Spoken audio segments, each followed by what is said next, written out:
Guys, I don't know if you can hear this, right, but sitting here, there's a wall of noise behind you, right? An absolute wall of noise. And actually, I'm quite excited about that, right? Because that means people are out there talking. And that's what today's about. Normally, I would kill you with PowerPoint, right? But I'm not going to do that. I've decided to do something a bit different. I'm just going to talk. And anybody that knows me, and there's a few in the room that do, right? I'll talk forever. So they will be literally dragging me off this stage. So I thought it was really good to hear from the Minister this morning. I'm going to echo, because I wrote down what he said. Working together collaboratively is a matter of necessity. Never a truer word said, and the gentleman here asked a question, and we need to work collaboratively, and I'm going to talk a bit about that, what that means. But I need to share one other thing, right? You know, you never want to wake up with a cold, do you, when you're going to be at probably the biggest procurement event of the year. You wake up with a cold and you're sniffing and stuff. So you're going to have to sit for the next 20 minutes and hear me sniff and sneeze. And I mentioned earlier, I'll be at the Scotland Excel stand, so if you want any information and a cold, come and see me any time during the day. Okay, so I want to start with highlighting the title of my presentation, A New Beginning. It's a bit of a misnomer. It's a bit of an odd title, A New Beginning. But I actually believe it is time for a new beginning, and echoing back to some of the things and some of the questions, we need a new beginning, but it's built on huge, solid foundations, right? Foundations of success across Scotland for 15 years. And I'm going to give you a quick history lesson. I'm going to bore you for a couple of minutes. So a quick history lesson, and most of you in the room will be suppliers, but there'll be a number of buyers. I can see some in the room. So quick history lesson. Scottish Government, and embarrassingly, there's at least one or two of the people in the room, right? And I said I might embarrass them, right? But Scottish Government have been leaders. Scottish Government have led the way with innovative tools and solutions over the past 15 years. You all know Public Contract Scotland. I'm going to touch on a wee bit about that later on. PCS. PCS is and was world leading. And you know what? We take it for granted now. It's on my phone, and hopefully you'll use it, and I'm going to touch on that later. But that was world leading. A thing called the procurement journey for any of the buyers in the room that helped to guide us through the best processes and gave us templates and everything. And hopefully a number of you have used the supplier journey in there as well over the years. So there's nods, that's great, I'm getting interaction. So good practices, good policies, quick quotes, one of my favourite things, underutilised in my personal opinion, right? But, you know, people say, oh, Stephen, red tape. I say quick quotes, right? And if they're not quick, there's something wrong, right? Quick quotes. And somebody's nodded, so I'll talk to her later, right? The National Spend Observatory, some people call it spikes. We've got a technical term, we've got oodles of data in the public sector, right? But we're probably data-rich, information poor, but we've got the National Observatory, a leading toolkit for us. There is a raft of online tools. I started listing, and I thought, no, I will forget one and offend somebody. But there's a raft of them. And there's lots of other world-leading initiatives that have been put in place in Scotland. And yes, they are all designed to support you. They help us do our job, but they're designed to support you. We have a thing called, and had a thing and still have a thing called, the term, maybe an old term now, the Scottish model of procurement. Transparency is at the heart. Everything that we do, you should know and you should see. And there's tons of stuff there, whether it be a contract register from a little public body that's on their website or anything like that. So transparency is at the heart of what we do. Fair work, the Minister touched on it. Fair work is a key element, all those key things. I mentioned earlier on the living wage, really important to us. Sustainability is embedded within Scottish procurement, and we can proudly say that. Community benefits, you'll all know about it, and you'll get the thing in any tenders and things like that. That was new to us, but it's there, it's growing, it's still developing, we've got more to do. So I would argue that the history is we've got a multifaceted approach to procurement, and you'll have good experiences and you'll have bad experiences, and I'm happy to hear them both. So where we are today, the Minister touched on some of this. So normally I would have tons of graphs and pie charts and stuff, but I'm not going to, right? So roughly, about £14.5 billion is spent by the public sector in Scotland. £14.5 billion. That's bigger than the GDP of some small European nations, right? £14.5 billion every year. And again, the technical term of stuff. £14.5 billion worth of stuff every year, right? And over 60% of that spent in Scotland. I think that's pretty good.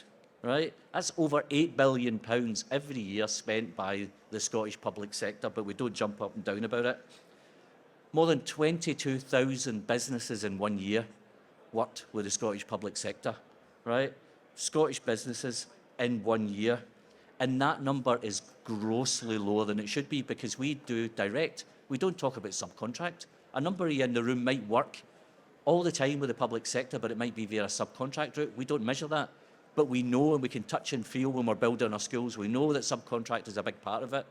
So we know we have a bigger impact in procurement in Scotland than those numbers I'm giving you, but they're the ones we've got.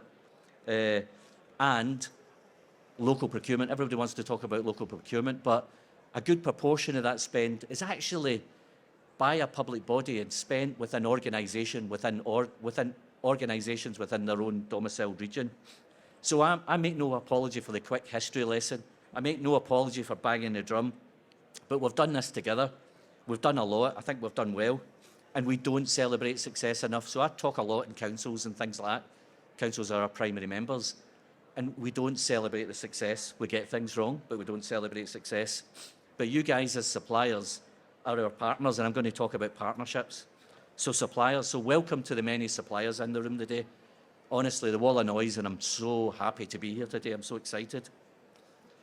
Make it your mission to seek out new opportunities with the plethora of buying organisations in the room today.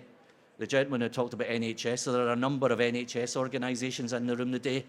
Make it your mission to talk to every one of them. If you don't get anywhere, come and find me and I'll bully them as well, right? So make it your bold mission. I watched Star Trek last night, can you tell? Right? So boldly go and ask for help with your target buyers. Be focused, be cheeky. Don't go and wander and talk to all the people you're working with. Don't go and talk to the people you know really well. Go find the new ones, right? Go grow, go find new business. They're all here. Have you looked at the list of people that are here today? It's incredible. So be nice, be ambitious, be cheeky. I'm guessing the majority of people in the room are suppliers. I'm guessing that. A number of you will run your own business. Running your own business is hard. It's painful. It's heartbreaking. It's frustrating. Smiling away here, right? It's your baby. I know that, right? You're proud of it. You're angry with it. You have sleepless nights, and by God, did I have sleepless nights. And I'm not too proud to say the odd tear came as well in running your business. It's hard, isn't it, guys? It's really hard. But hopefully you get to see it grow up. Sometimes we lose them. Sometimes we fall out, or sometimes we grow apart. I've got those scars, I understand. Come and talk to me. I'll point you in a direction. So those sleepless nights are worth it. This is a great event, guys. This is fantastic. The people in the room today can help your business. You'll find a lot of passion in the room today. There's a lot of honesty. The people want to help you. They want to help your organisation. I am going to be a wee bit parochial, so apologies to any of the wonderful businesses from south of the border, right, who are with us today. You're most welcome. I'm happy to talk to you again in the breaks, but I want to be a wee bit more focused on some of the Scottish businesses because it's some of the numbers that I've got. I've only got the Scottish numbers. So, more stats. There's 360,000 businesses in Scotland. 360,000, right? And about half of them are a term we call registered businesses. So you might be a registered business. And a registered business if you pay PAYE, if you pay VAT. Right, so about half the businesses, about 180,000 businesses in Scotland. I'd probably argue a good proportion of those businesses are the ones that work with the public sector, but not solely. I mentioned my favourite procurement tool, Public Contract Scotland, in my pocket, right? We've got 45,000 businesses on Public Contract Scotland. 27,000 of those are Scottish businesses. So 27,000 out of the 360 or out of the 180. So that's 7.5% of businesses in Scotland, or if we're kind, 15% of registered businesses.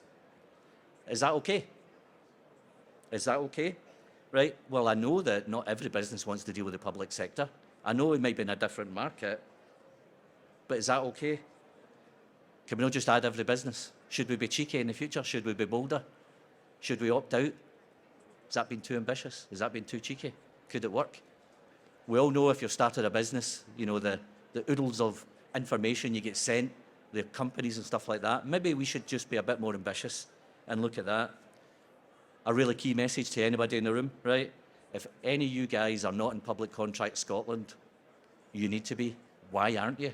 How did you get here today if you're not? But if you're not, don't leave here today without registering or starting to register. Do me that favour, guys. One wee thing, right? If you're not sure, come and find me, right? But you'll be sitting there and saying, of course we're registered in PCS. We've been on it for 10 years, right? You put in an email address, Fred at whatever, right? Is Fred still with the organisation? Is Fred getting it? Is Fred moved on, right? So how will be your profile? Has your business changed in the past year, the past 5 years? When did you register with PCS?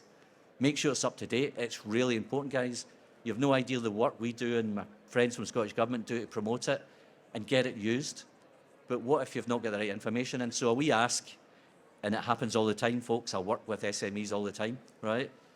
We ask, before you leave a day, just check it, get more people on it.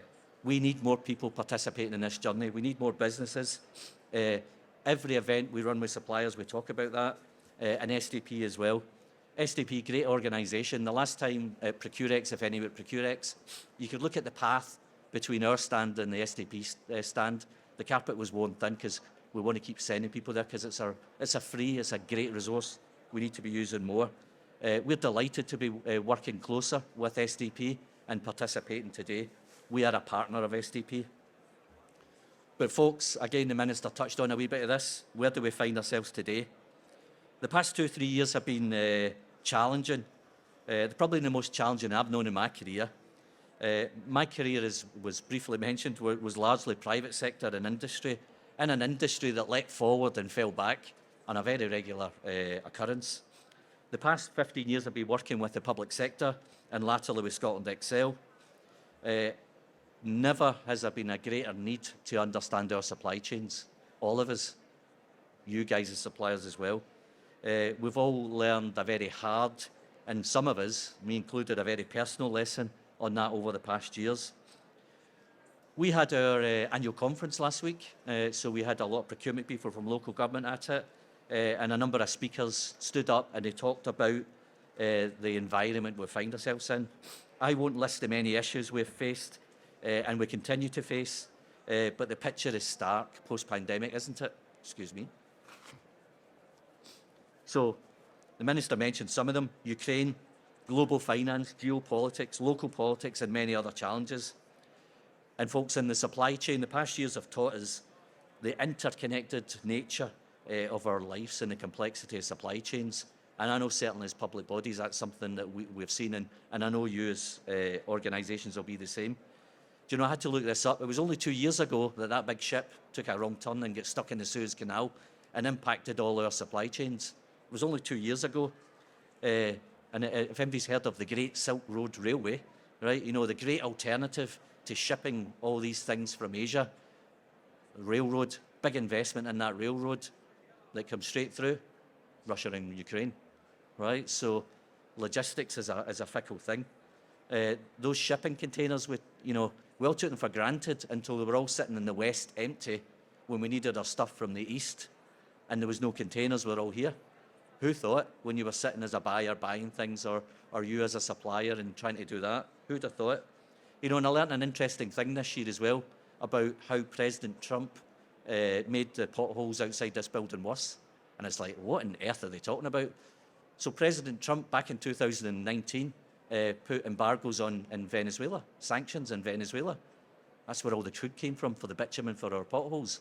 But that's okay. We all moved in 2019, we moved to an alternative, Russian crude, right? So this year we went through the whole trying to get bitumen, right? Who would ever thought something President Trump did in 2019 is going to impact potholes? And I have to say, potholes are probably the single biggest issue that councillors hear about, oddly enough. So the last thing is, I'm part to blame here, right? During lockdown, I built a nice trellis in my garden. I didn't know that I was using timber that was actually for social housing, and it was cheaper for timber manufacturers to put it that route than it was for house building, right? You all did the same. I can see the guilty looks. Everybody who did your DIY, we bought up all the timber, right? It impacted our affordable house building programme. Who knew, right? And that's just some little examples of it. So we live complex lives in a small world over the past years, we've learned. that we need to focus on our communities. We need to look closer to home, don't we? And that's about today. And you don't have to look far to see the financial challenges that we face. And that is never more pronounced than it is today, guys, in the public services. And that doesn't mean I don't think there's challenges in running your business as suppliers. My God, there is. There really is. And I answered this earlier on. Every person in this room needs to resolve that. It's not about public bodies. It's not about, is the minister left? It's not about going to the minister saying, give us a big bag of money, right? It's about us. We need to come up with new ways of doing this. A term used, and the minister used it a number of times, it's within his portfolio, community wealth building. When that term first emerged, not so many years ago, I get quite angry, right, and quite annoyed, right? I felt like people were wandering in and telling us this new thing, hallelujah, community wealth building, right, woo, and they wanted to sell us their expertise and their models. Oh, let me tell you about the X model and the Y model, and they wanted to charge us to do community wealth building. And I immediately got on my high horse and argued that the Scottish public sector has been delivering on that for the past 10 years. We have, right? We've been delivering community wealth building for years. We didn't call it that, right? I argue we called it the Scottish model of procurement. But you know what? I grew up. I'm off my high horse. I've decided that I should take advantage of the situation and that a minister will happily talk to me on Friday about community wealth building. And if I'd said before about local procurement, they might not have. So I'll take advantage of it. And I argue that procurement is, although it's regarded as a pillar of community wealth building, I think it's a disproportionately important pillar. And actually, I think procurement impacts every other pillar, if we want to talk about pillars. So we've been delivering it for 10 years in Scotland. I and Nikki, my friend there, will be wandering up and down the country for 10 years talking about this and how it's important. And it's not just about local procurement, and a number of you will be really passionate about local procurement. In fact, everybody's passionate about it, but my God, the energy when we're talking about their locality, you know, it's palpable. So it's a really interesting aspect. So community wealth building isn't just about local, it's about community benefits, it's about net zero, that environmental impact, it's about, my friend sitting here, it's about supported employment, it's about helping those organisations, right? So it's about all of those things, it's multifaceted. At my event last week, Councillor Kelly from Glasgow, for his MDN from Glasgow, he stood up and he did a presentation about vacant land. And you know that whole thing, you're doing an event, you think, right, I'm not quite listening here, but then I'm thinking, my God, he talked about how vacant land impacts communities and people.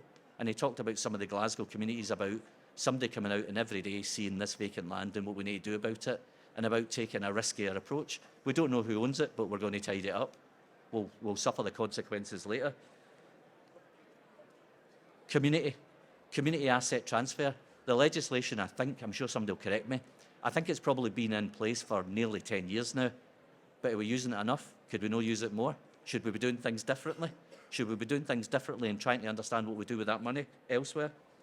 So one of my biggest fears, and one of my plea today is, we'll start to lose sight of community wealth building. We'll start to lose sight of communities when those challenges start to face us, because there is no other bag of money. And we'll start to say, actually, never mind that and never mind that. I was tempted to use, I'm going to do it, right? So I was in a meeting and a councillor asked that very question, and they talked a very similar question to the gentleman here. And I thought, that's a really difficult question. And then he said, you know, Stephen, I know I'm asking you to drown kittens and to pick which kitten you want to drown. And I thought, what a dreadful analogy, right? But it stuck. And at the end, it was like, I'm not going to drown any kittens. We need to find a different way, right? These are all important to us. Every single person's important. We can't afford to move forward and leave people behind, folks. If we do, I promise you, we will all look back in decades and how we caused it, and we need to change it, and we need to do things differently. And this is the time. And again, I mentioned earlier on, there is no silver bullet. Unfortunately, I don't have the answers. When we get to the Q&A, I don't have the answers, but I think we do together. So the title, Scotland Excel, A New Beginning. I didn't even bother moving the slide.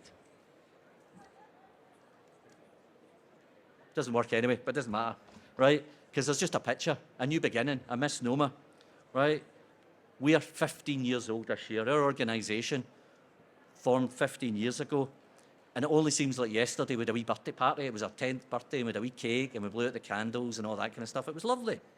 And I'll argue that we are an award-winning, hugely successful organisation, and I can point to many of its successes. And like, I know there's a few parents in the room, right? Like any parent, after this event or during the event, right? If you want really bored, come and find me. I'll show you all the pictures. I'll tell you about awards. I'll tell you about the good things we've done. I'll tell you about some of the dramas. I'll show you some pictures of events in this. I'll proudly tell you about us as an organisation, right? And about our prizes and what we've done. But folks, that's in the past and we need to move forward. We're at a key point. We're at a key point in our future. We need to think about where we find ourselves in that stark environment. And I tell you this, we won't have a 15th birthday cake, right? And you know what? No self-respecting 15-year-old doesn't want a cake anyway, right? It was lovely at 10, but not at 15. And we as an organisation are at that point where we're asking ourselves, what does the future hold for us? And what part should we play as an organisation in our maturity and growing forward when we're a big, mature 21-year-old? Our formative teenage years will help us shape it going forward. Our past trials, tribulations will shape it going forward. And like every 15-year-old, we'll look back at some of those embarrassing moments and we'll hope that everybody's forgot them. But we know we need to learn from them. We need to be excited about what lies ahead for us. And like any 15-year-old, we want to be valued. We want to demonstrate our value. And we want to understand where we fit in society. Local government is our direct family. 32 local authorities are our members, and we have over 100 other associate members. But that's our direct family. We have lovely cousins in education and health and government bodies and other public bodies. Love those cousins dearly, right? We probably don't see them enough, and go back to the Minister's point about collaboration. We probably need to get together more often than the bad times and the sad times. We need to talk about the good things and about what more we can do. But we've got a lot of friends. That's you guys, suppliers. We've got a lot of friends, right? I talked about the 22,000 suppliers last year or the year before working with the public sector. All friends. Some of them might not regard us as friends, right? But we do. We're nice, right? In Scotland Excel, we have over 1,000 suppliers, friends. We've got over 1,000 suppliers. And we speak to them regularly. We probably speak to some more regularly than others. We need to do something about that, right? Because the solution is in our suppliers, our friends. So what does it mean to you? We want your help as a mature organisation, a mature adult moving into 21st birthday. We need to do so much more for our family, local government, and our cousins and our friends. I'd actually argue that this very same message applies to every public body. We need to do things differently. We need suppliers. We need to be innovative, right? But I'm standing here as Scotland Excel and local government, so I'll speak for us. The largest challenge facing public bodies just now is resources. And when I wrote that, right, I knew I was dancing around my handbag, right? The largest challenge facing public bodies is money, right? It's savings. We need to find money. We need to save money. And I'm going to state now, and I would bang this if I didn't think I would end up knocking it over, right? This doesn't mean a race to the bottom. We can't do that, folks. We can't have a race to the bottom. So I don't have an answer to your question, right? But come talk to me, we'll try and find an answer. But it can't be a race to the bottom. That would be a disaster for us all, folks.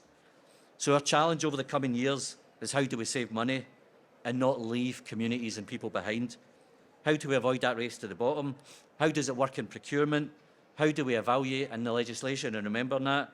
How do you bid, knowing about all those policy elements, and think about your costs and think about how you're going to win that bid, right? I don't have a silver bullet, right? But it's my family, it's your families. I think we owe it to them that we need to find an answer.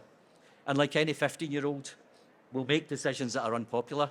We'll make decisions that you vehemently think are wrong, but we'll make decisions. But we'll take feedback and we'll listen to people and we'll move ahead, and we need to move ahead together. But folks, we will get things wrong, right?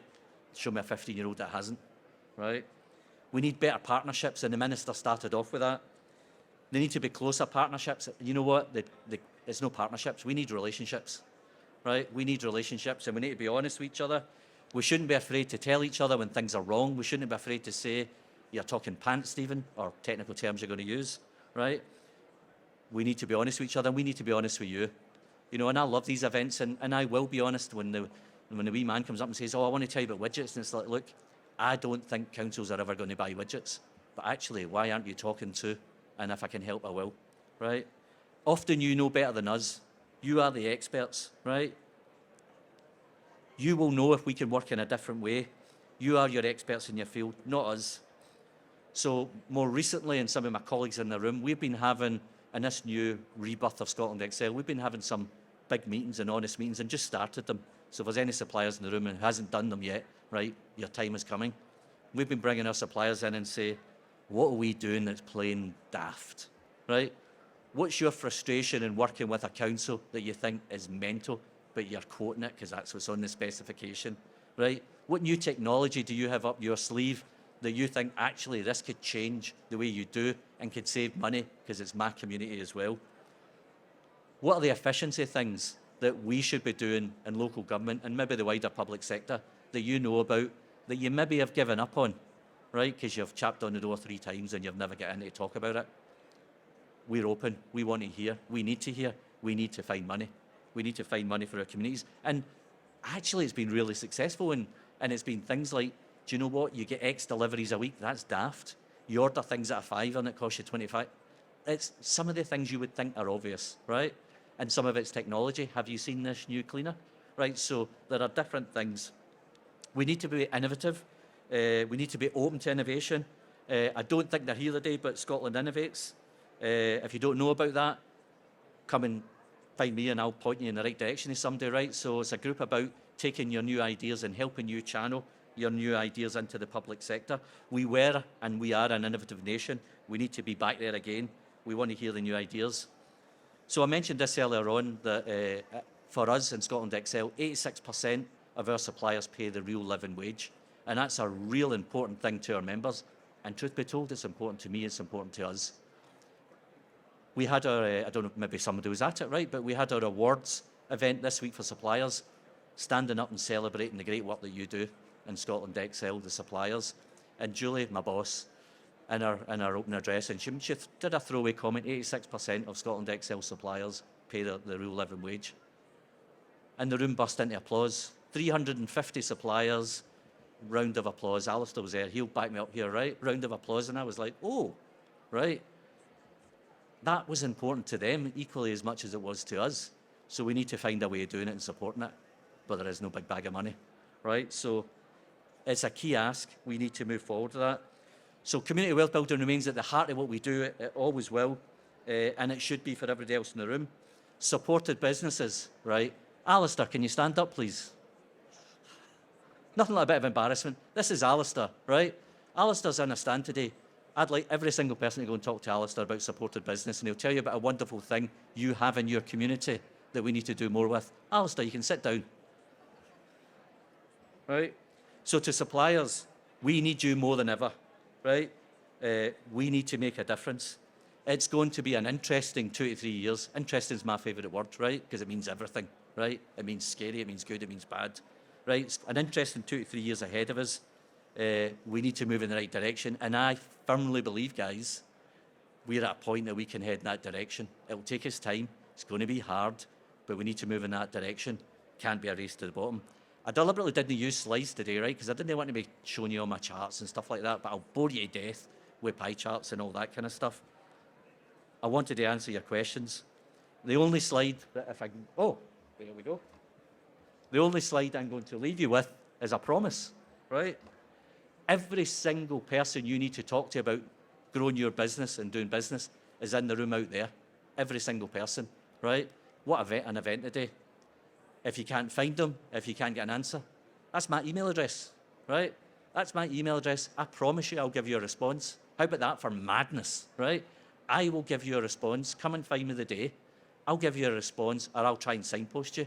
I'll be honest with you, right?